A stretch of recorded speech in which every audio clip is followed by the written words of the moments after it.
चलिए स्टार्ट करते हैं। आज हम देखेंगे experiment number 12, write a C plus plus program for constructor and destructor.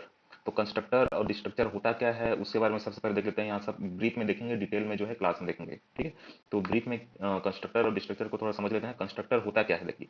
तो कंस्ट्रक्टर जो है एक मेंबर फंक्शन होता है क्लास के अंदर, जिसका नाम जो है क्लास के जो नाम होता है उसी के समान होता है। कंस्ट्रक्टर का नेम जो है क्लास नेम के समान ही होता है, लेकिन कंस्ट्रक्टर में कोई रिटर्न टाइप नहीं होता। जैसे हम लोग जनरली जो फंक्शन डिफाइन करते हैं, फंक्शन जो डिक्लेयर करते हैं, उसके पहले रिटर्न टाइप रखते हैं, जैसे इंट हो गया, वाइट हो गया, फ्लोट हो गया, जो भी है। लेकिन कंस्ट्रक्टर के नाम के पहले कोई भी रिटर्न टाइप नहीं होता, ठीक है। तो दो चीज़ याद रखना है, कंस्ट्रक्टर का नाम जो है क्लास के नाम के समान होता है, इसका कोई भी रिटर्न टाइप नहीं होता।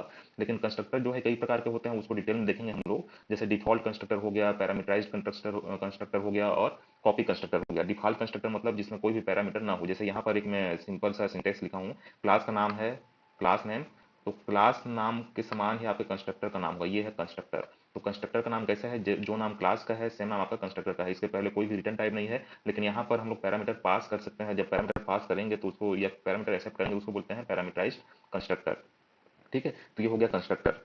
तो कंस्ट्रक्टर कब कॉल होता है, जब क्लास का ऑब्जेक्ट क्रिएट करते हैं तो कंस्ट्रक्टर जो है ऑटोमेटिकली कॉल हो जाता है। अब देखते हैं डिस्ट्रक्टर के बारे में।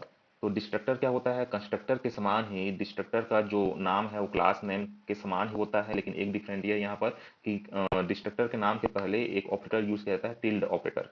बाकी नाम जो है समान होता है। डिस्ट्रक्टर कब कॉल होता है, डिस्ट्रक्टर भी ऑटोमेटिकली कॉल्ड होता है जब ऑब्जेक्ट जो है डिस्ट्रॉय होता है, तब डिस्ट्रक्टर जो है ऑटोमेटिकली कॉल होता है। कंस्ट्रक्टर कब कॉल होता था, जब क्लास का ऑब्जेक्ट क्रिएट करते हैं तब कंस्ट्रक्टर कॉल होता है। लेकिन जब वो ऑब्जेक्ट डिस्ट्रॉय होता है तब डिस्ट्रक्टर जो है ऑटोमेटिकली कॉल होता है।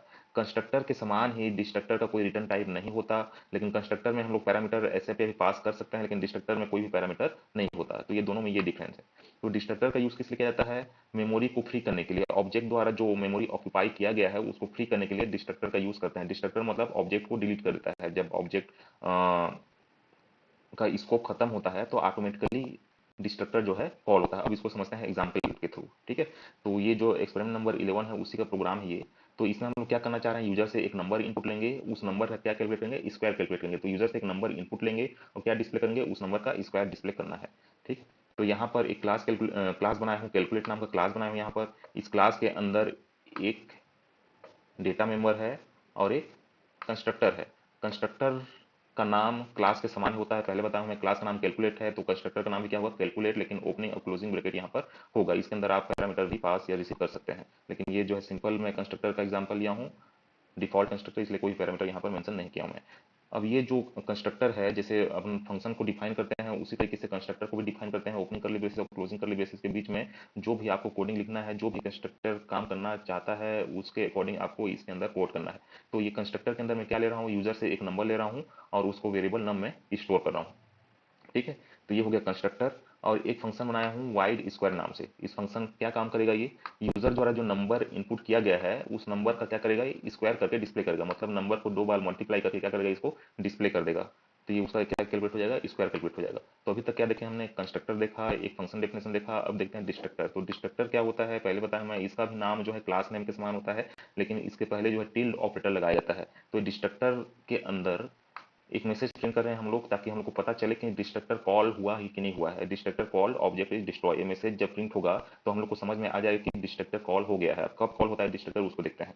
तो ये हो गया क्लास, हो गया क्लास के अंदर एक कंस्ट्रक्टर हो गया, एक डिस्ट्रक्टर हो गया, एक मेंबर फंक्शन हो गया। अब आते हैं हम लोग मेन फंक्शन में। मेन फंक्शन में C L R A C R लिखा, उसके बाद क्लास का एक ऑब्जेक्ट क्रिएट किया।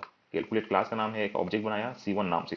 तो जैसे ही क्लास का ऑब्जेक्ट क्रिएट करेंगे कंस्ट्रक्टर जो है ऑटोमेटिकली कॉल हो जाएगा। आपको पहले ही बताया था मैं, क्लास का ऑब्जेक्ट जैसे C1 क्रिएट हुआ, कंस्ट्रक्टर जो है ऑटोमेटिकली कॉल्ड हो जाएगा। कंस्ट्रक्टर जब कॉल होगा, कंस्ट्रक्टर कॉल्ड हुआ मतलब ये कंस्ट्रक्टर कॉल हो जाएगा और इसके अंदर जो भी कोड लिखे हैं हमने वो एग्जीक्यूट होना स्टार्ट होगा। तो क्या डिस्प्ले होगा, इंटर नंबर मैसेज प्रिंट होगा। आउटपुट पे यूजर जो है नंबर इंटर करेगा और यूजर जो भी नंबर इंटर करेगा वो नम वेरिएबल में स्टोर हो जाएगा। पहला लाइन का काम हो गया। अब आते हैं सेकंड लाइन पे। सेकंड लाइन में क्या करेगा, ऑब्जेक्ट C1 के थ्रू हम किसको कॉल करेंगे, स्क्वायर फंक्शन को कॉल करेंगे।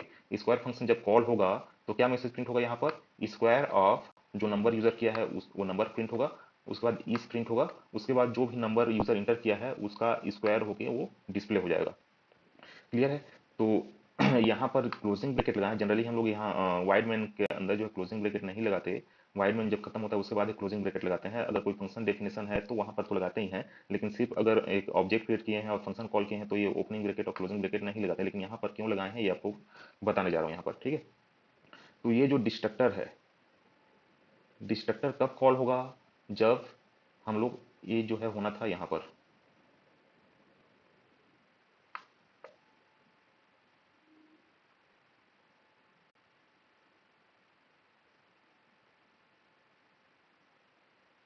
ये जो लिखे हैं डिस्ट्रक्टर, ये होना था आपका यहाँ पर क्लोजिंग ब्रैकेट के बाद होगा ये, ठीक है। देखिए तो यहाँ पर एक ऑब्जेक्ट क्रिएट हुआ और कंस्ट्रक्टर कॉल हो गया, यहाँ पर मेन फंक्शन कॉल हो गया, और जैसे ही क्लोजिंग करली ब्रेसिस होगा इनकाउंटर होगा, आपका जो ऑब्जेक्ट C1 है, ऑब्जेक्ट C1 का स्कोप जो है क्लोजिंग करली ब्रेसिस के बाद खत्म हो जाता है। तो जैसे ऑब्जेक्ट C1 का स्कोप खत्म होगा मतलब ऑब्जेक्ट जो है डिस्ट्रॉय हो जाएगा। तो जब ऑब्जेक्ट डिस्ट्रॉय होगा तब कंस्ट्रक्टर जो है ऑटोमेटिकली कॉल होता है। तो कंस्ट्रक्टर कहाँ पर कॉल होगा, यहाँ पर, मतलब क्लोजिंग करली ब्रेसिस इनकाउंटर होने के बाद जो है डिस्ट्रक्टर कॉल होगा, उसके बाद गेट सीएस एग्जीक्यूट होगा, उसके बाद मेन फंक्शन एग्जिट होगा, ठीक है। तो ये हो गया आपका कंस्ट्रक्टर और डिस्ट्रक्टर से रिलेटेड पूरा प्रोग्राम। अगर मान लो के बाद हमने ये जो है ओपनिंग करली ब्रेसिस और क्लोजिंग करली ब्रेसिस ये नहीं लगाया, तब डिस्ट्रक्टर कॉल होगा कि नहीं इसको समझना है। तब डिस्ट्रक्टर कब कॉल होगा, जब ऑब्जेक्ट का स्कोप खत्म होगा। तो जब ये करली ओपनिंग करली ब्रेसिस यहाँ और क्लोजिंग करली ब्रेसिस यहाँ पर नहीं लगाए हैं तो ऑब्जेक्ट का स्कोप कहाँ पर खत्म होगा, यहाँ पर। तो डिस्ट्रक्टर कब कॉल होगा, यहाँ पर कॉल होगा जब ऑब्जेक्ट का स्कोप खत्म हुआ तब। तो यहाँ पर जब डिस्ट्रक्टर कॉल होगा तो डिस्ट्रक्टर के अंदर जो भी हमने मैसेज लिखा है वो आपको स्क्रीन पे शो नहीं होगा। क्यों शो नहीं होगा, क्योंकि गेट सीएच जो है आउटपुट स्क्रीन को होल्ड करके रखता है, और गेट सीएच के बाद ही आपका डिस्ट्रक्टर कॉल होगा। तो गेट सीएच आउटपुट स्क्रीन को होल्ड करके रखता है, और जैसे ही कोई की को प्रेस करेंगे गेट सीएच का एग्जीक्यूशन खत्म हो जाता है। अब गेट सीएच का एग्जीक्यूशन खत्म होने के बाद ही आपका डिस्ट्रक्टर कॉल होगा। तो डिस्ट्रक्टर के अंदर जो भी मैसेज प्रिंट किए हैं हम लोग वो कुछ समय के लिए ही आपको विजिबल होगा, लेकिन हमको ऐसा लगेगा कि वो क्लोज हो गया, हमको दिखेगा नहीं वो, है कि नहीं। तो इसलिए आपको ये तो एग्जीक्यूट कॉल तो होगा यहाँ पर, लेकिन आपको जो है मैसेज नहीं दिखेगा क्योंकि वो आउटपुट स्क्रीन होल्ड नहीं हो रहा है, ठीक है। तो इसलिए यहाँ पर मैं ओपनिंग ब्रैकेट और क्लोजिंग ब्रैकेट लगाया हूँ ताकि आपको समझ में आ जाए कि डिस्ट्रक्टर यहाँ पर कॉल हो रहा है और मैसेज प्रिंट कर रहा है। तो डिस्ट्रक्टर जो है जब ओपनिंग ब्रैकेट और क्लोजिंग ब्रैकेट लगाएंगे तो यहाँ पर क्लोजिंग ब्रैकेट के बाद आपका जो ऑब्जेक्ट C1 है उसका स्कोप खत्म हो रहा है, मतलब वो क्या होना चाहिए, डिस्ट्रॉय होना चाहिए। तो ये क्लोजिंग ब्रैकेट के बाद आपका ऑब्जेक्ट C1 डिस्ट्रॉय हो जाएगा, मतलब ये डिस्ट्रक्टर जो है कॉल होगा। तो यह आपका कंस्ट्रक्टर और डिस्ट्रक्टर का प्रोग्राम। यहाँ पर इसको रन करा के भी देख लेते हैं एक बार। यहाँ पर मैं ऑलरेडी ओपन कर चुका हूँ टर्बो C++। अब इसको रन करते हैं, कंट्रोल F9, कोई भी नंबर इनपुट ले रहा हूँ यहाँ पर मैं, जैसे 5 लिया, इंटर की प्रेस किया तो स्क्वायर ऑफ 5 इज 25। उसके बाद जैसे 25 प्रिंट हुआ डिस्ट्रक्टर जो है कॉल हो जाएगा, destructor called object is destroy. तो इस प्रकार से आप कंस्ट्रक्टर और डिस्ट्रक्टर का यूज करके प्रोग्राम बना सकते हैं। ये तो सिंपल कंस्ट्रक्टर का यूज किया हमने, इसके बाद पैरामीटराइज कंस्ट्रक्टर और कॉपी कंस्ट्रक्टर भी होता है। Thank you.